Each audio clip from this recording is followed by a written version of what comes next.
Vlog کے ساتھ السلام علیکم۔ آج ہم جس موضوع پر پروگرام کریں گے اس پروگرام کا موضوع یہ ہے کہ خطے کی بدلتی ہوئی صورتحال اور افغانستان۔ بین الاقوامی برادری نے طالبان کی حکومت کو تسلیم کرنے کے لیے کون سی شرائط رکھتی ہیں؟ دوحہ کا معاہدہ کیا تھا جس کو بنیاد بنایا جا رہا ہے؟ اور اس کے علاوہ طالبان کی جب پہلے حکومت تھی تو وہ کون سے ممالک تھے جنہوں نے طالبان کی حکومت کو سب سے پہلے تسلیم کیا تھا، اور ابھی کون سے ممالک ہیں جنہوں نے طالبان کی حکومت کو سب سے پہلے تسلیم کرنے کا اشارہ دیا ہے؟ اور لاسٹ بٹ ناٹ لیسٹ، آج سے 20 برس پہلے والے طالبان اور آج کے طالبان میں کیا فرق ہے، ان کی سوچ میں کیا تبدیلی آئی ہے؟ ان موضوعات پہ ہم آج بات کریں گے۔ سب سے پہلے ہم بات کریں گے کہ بین الاقوامی برادری نے ایسی کون سی شرائط عائد کی ہیں کہ وہ شرائط اگر پوری ہو جاتی ہیں تو وہ طالبان کی حکومت کو تسلیم کر دیں گے۔ تو اس کو تسلیم کرنے کے لیے جو شرائط ہیں وہ دوحہ معاہدے پہ بیس کرتی ہیں، ان کی بنیاد دوحہ کا معاہدہ ہے۔ اور دوحہ کا معاہدہ کیا ہے؟ 29 فروری سن 2020 میں امریکا کی حکومت اور طالبان کی قیادت کے مابین دوحہ میں ایک معاہدہ طے پاتا ہے جس کے 4 حصے ہوتے ہیں۔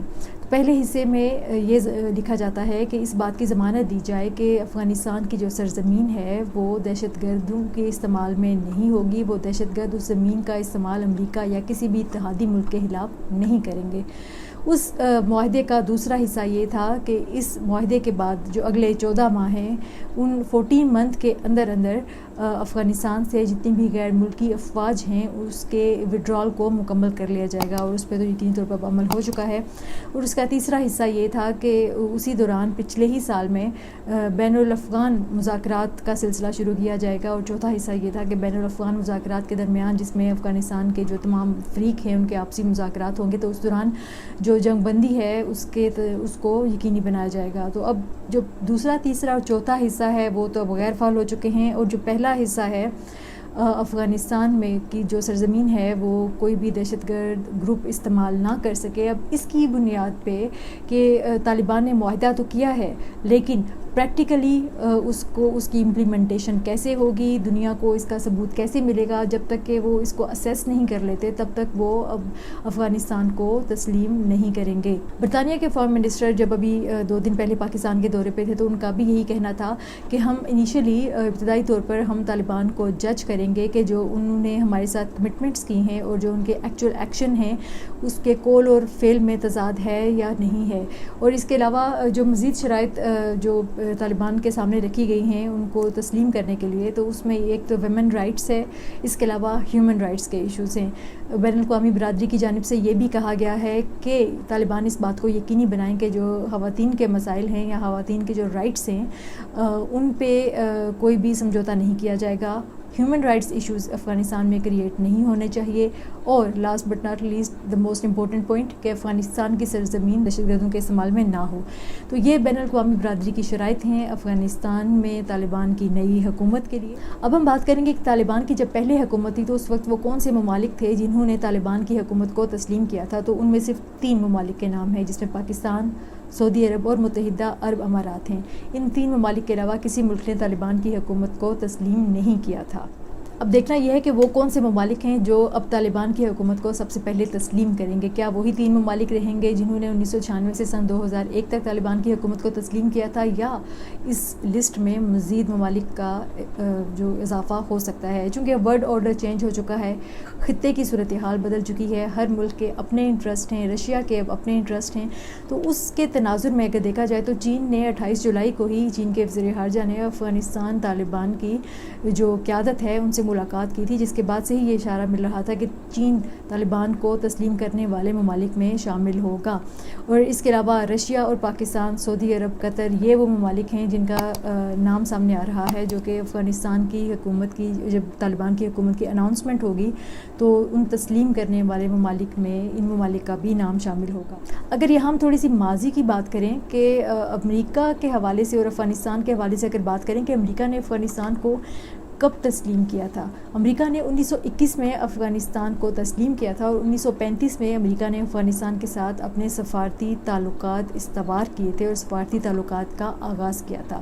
لیکن یہاں پر مزے کی بات یہ ہے کہ گزشتہ 42 برس سے افغانستان میں امریکہ کا کوئی سفیر تعینات نہیں ہے۔ سفارتخانے کے جو معاملات ہیں وہ ناظم الامور کے ذریعے چلائے جا رہے ہیں۔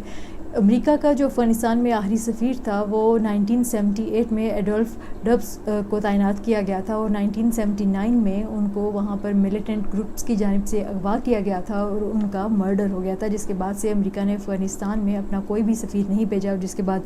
سوویت کی انویژن ہو گئی، پھر 90s کے اپنے معاملات تھے، طالبان کی حکومت آ گئی، پھر اس کے بعد گزشتہ 20 برس سے اور گزشتہ 42 برس سے افغانستان میں امریکہ کا سفارت خانہ بہت محدود پیمانے پہ فعال ہے۔ دیکھتے ہیں امریکہ اگر افغانستان میں طالبان کی حکومت کو تسلیم کرتی ہے تو سفارت خانے کے معاملات دوبارہ ناظم الامور کے ذریعے چلائے جائیں گے، یا 42 سال بعد امریکہ افغانستان میں اپنے سفیر کو تعینات کرے گا یا نہیں کرے گا۔ آخری پوائنٹ پر بات کریں گے، دنیا طالبان کو کس نظر سے دیکھ رہی ہے اور 20 برس پہلے والے طالبان اور آج کے طالبان میں کیا فرق ہے؟ طالبان کی نئی جنریشن یا جو پہلے والے طالبان تھے ان کی سوچ میں کتنا فرق آیا ہے؟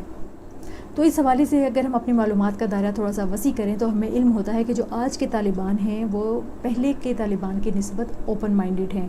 آج کے طالبان کو نان مسلم ممالک کے ساتھ تجارت کرنے میں بھی کوئی پرابلم نہیں ہے، کوئی مسئلہ نہیں ہے، اور اس کی تازہ مثال طالبان کی چین کی قیادت کے ساتھ ملاقات اور اس بات کا ارادہ ہے کہ اگر جب طالبان کی حکومت بننے کے بعد وہ چین کے ساتھ تجارتی تعلقات کو بھی استوار کرنے کا ارادہ رکھتے ہیں۔ اور اگر خواتین کے کام کے حوالے سے بات کی جائے تو طالبان نے جب علاقوں کا کنٹرول سنبھالا، کابل کا کنٹرول سنبھالنے کے بعد جب بہت سی خواتین اس لیے اپنے گھروں میں بیٹھی کیونکہ ان کے مائنڈ میں یہ شک تھا کہ شاید اب طالبان کام نہیں کرنے دیں گے، تو سب سے پہلے تو ہیلتھ ورکرز کو واپس بلایا گیا کہ وہ اپنی ڈیوٹی پہ واپس آئیں اور اپنی ڈیوٹی کو دوبارہ سے ریزیوم کریں۔ اس کے علاوہ خواتین کی ایجوکیشن کے حوالے سے بھی بیانات سامنے آئے ہیں کہ خواتین کی جو ایجوکیشن ہے، جو اسلام ان کو حق دیتا ہے، اس سے ان کو محروم نہیں کیا جائے گا۔ ہاں، لیکن کو ایجوکیشن کے حوالے سے یہ کہا گیا ہے کہ وہ کو ایجوکیشن میں نہیں جا سکتی ہیں، لیکن خواتین کی جاب کرنے کے حوالے سے بھی کوئی سخت قسم کے اعلانات ابھی تک طالبان کی جانب سے سامنے نہیں آئے ہیں، جس سے یہ ثابت ہوتا ہے کہ 20 برس پہلے والے طالبان اور آج کے طالبان میں کچھ فرق آ چکا ہے۔ یہی مطالبات بین الاقوامی برادری کی جانب سے طالبان کے سامنے رکھے گئے تھے کہ خواتین کے جو معاملات ہیں ان کو مینٹین کیا جائے اور جو ہیومن رائٹس کے کرائسز ہیں، ایشوز ہیں، ان کو نہ پیدا ہونے دیا جائے، اور اس کے علاوہ جو افغان نیشنل اگر ملک سے جانا چاہتے ہیں تو ان کی موومنٹ کو ریسٹرکٹ نہ کیا جائے، ہر شہری کو اس کا جو فنڈامنٹل رائٹ ہے وہ دیا جائے، اور انہی باتوں پر اسیس کیا جائے گا کہ طالبان کی حکومت کو تسلیم کیا جائے یا نہ کیا جائے۔ اگلے موضوع اگلے بلاگ کے ساتھ دوبارہ حاضر ہوں گے۔ اللہ حافظ۔